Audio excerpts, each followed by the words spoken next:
Hello enthusiast. ഈ വീക്കിലെ news എന്താണെന്ന് വെച്ചാൽ റോയൽ എൻഫീൽഡിൻ്റെ ഹിമാലയൻ 750 ടെസ്റ്റ് ചെയ്യുന്നത് സ്പൈ ഷോട്ട് ചെയ്തിട്ടുണ്ട്.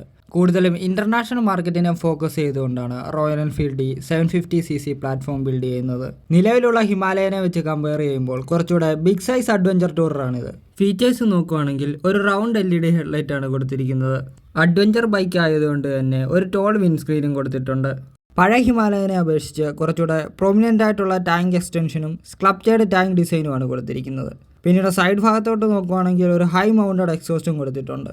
റിയർ സൈഡിലോട്ട് നോക്കുകയാണെങ്കിൽ ഗ്രാബ് റെയിലും ടോപ്പ് റാക്കും കൊടുത്തിട്ടുണ്ട്. അതുപോലെ തന്നെ പാനിയേഴ്സ് മൗണ്ട് ചെയ്യാനുള്ള ഒരു പോയിന്റും കൊടുത്തിട്ടുണ്ട്. ഈ ഒരു മോഡലിൻ്റെ വെയിറ്റ് ഏകദേശം 210 to 220 kg ആയിരിക്കും. 150 km ആണ് എക്സ്പെക്റ്റഡ് ടോപ്പ് സ്പീഡ്. കംഫർട്ടായിട്ടുള്ള ജേണിക്ക് വേണ്ടി വൈഡ് ഹാൻഡിൽ ബാറും സെൻട്രലി പൊസിഷനായിട്ടുള്ള ഫുഡ് പ്രക്കും കൊടുത്തിട്ടുണ്ട്. സോ ഒരു ബെറ്റർ റൈഡിംഗ് ട്രയാങ്കിളാണ് ഈ ഒരു മോഡൽ കാണാൻ സാധിക്കുന്നത്. എൻജിൻ സ്പെക്കിലോട്ട് നോക്കുകയാണെങ്കിൽ ഏകദേശം ഒരു 50 PS ആൻഡ് 60 Nm ടോർക്കായിരിക്കും പ്രൊഡ്യൂസ് ചെയ്യുന്നത്. ഫ്രണ്ടിൽ 19 ഇഞ്ചും റിയറിൽ 17 ഇഞ്ച് സ്പോക്ക് വീലുമാണ് കൊടുത്തിരിക്കുന്നത്.